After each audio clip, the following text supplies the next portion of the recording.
नमस्कार। चलिए आज एक बहुत ही खास सफर पर चलते हैं। हम बात करने वाले हैं एक दुर्लभ और शक्तिशाली संस्कृत सूत्र के बारे में, एक दिव्य कवच जो एक दैवीय संवाद से सामने आया था। आइए इस रहस्यमय दुनिया की गहराइयों में उतरते हैं।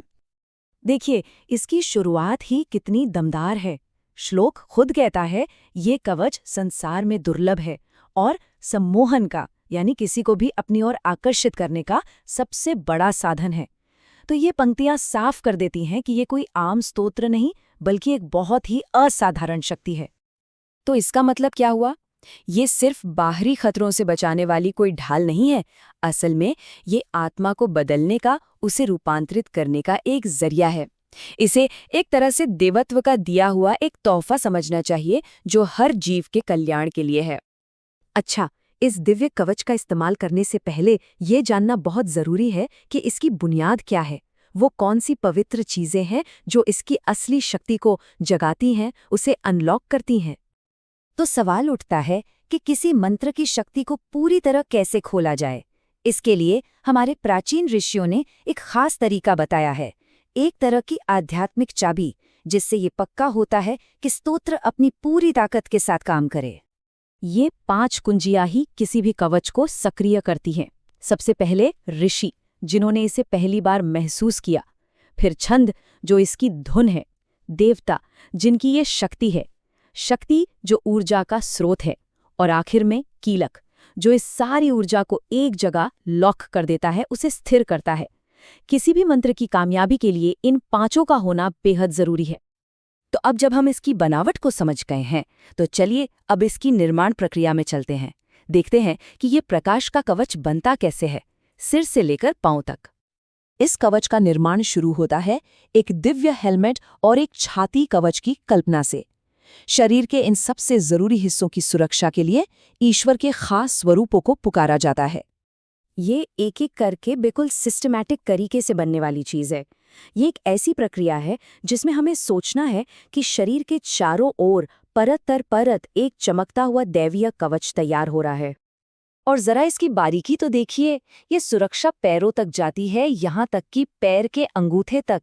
ये दिखाता है कि साधक पूरी तरह से जमीन से जुड़ा हुआ और सुरक्षित रहे। लेकिन ये कहानी यहीं खत्म नहीं होती। ये दिव्य सुरक्षा सिर्फ हमारे बाहरी शरीर तक ही नहीं है। अब हम और गहराई में जाएंगे, उन ऊर्जा केंद्रों की रक्षा के लिए जो हमारे अंदर मौजूद हैं, जो हमें चलाते हैं। तो ये कवच हमारे बाहरी यानी फिजिकल शरीर की भी रक्षा करता है और साथ ही हमारी अंदरूनी यानी एनर्जेटिक बनावट की भी। और यही हमारी असली जीवन शक्ति का स्रोत माना जाता है। यहाँ पर कवच का निर्माण होता है शरीर के मूल ऊर्जा केंद्र यानी मूलाधार चक्र और कुंडलिनी शक्ति के चारों ओर, मतलब हमारी आध्यात्मिक ऊर्जा के स्रोत की ही सुरक्षा की जा रही है। और ये सुरक्षा का चक्र पूरा होता है सिर के सबसे ऊपरी हिस्से यानी सहस्रार चक्र पर जाकर, जिसे उच्च चेतना का दरवाजा माना जाता है।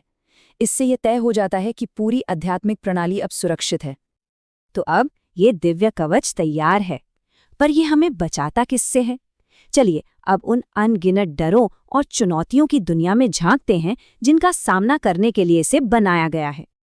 ये स्तोत्र हर तरह के डरों की एक लंबी लिस्ट देता है। घने जंगल के जानवरों और युद्ध के मैदान से लेकर ग्रहों के बुरे असर और अलौकिक शक्तियों तक। ये दिखाता है कि इस कवच की शक्ति का दायरा कितना कितना विशाल है। और इन 22 बड़े बड़े भयों से लड़ने के लिए शक्तिशाली दिव्य रक्षकों को बुलाया जाता है, जिन्हें महारुद्र कहा गया है। वो हर तरफ से रक्षा के लिए खड़े हो जाते हैं। देखिए, इस कवच का मकसद सिर्फ खतरों से बचना नहीं है। इसका असली मकसद है जीवन में तरक्की करना और इंसान के सबसे ऊंचे लक्ष्यों को पाना। यहाँ जो फायदे बताए गए हैं उनका क्रम बहुत ही सुंदर है। इसकी शुरुआत होती है अच्छी सेहत और धन जैसी सांसारिक चीजों से, फिर ये अनिमा जैसी अलौकिक सिद्धियों तक पहुंचता है और आखिर में आध्यात्मिक मुक्ति पर जाकर खत्म होता है। ये श्लोक आखिरी मंजिल को बहुत ही खूबसूरती से बताता है। लक्ष्य सिर्फ सुरक्षा नहीं है, बल्कि एक पूरी तरह से आजाद चेतना की स्वतंत्रता है, जहां मन ही नहीं रहता। तो आखिर में ये कवच एक बहुत गहरा सवाल छोड़ जाता है। क्या ये दुनिया के खतरों के खिलाफ कोई बाहरी ढाल है, या फिर अपने ही अंदर मौजूद दिव्य शक्ति को जगाने का एक तरीका है? ये एक ऐसा सवाल है जिस पर हम सभी को सोचना चाहिए।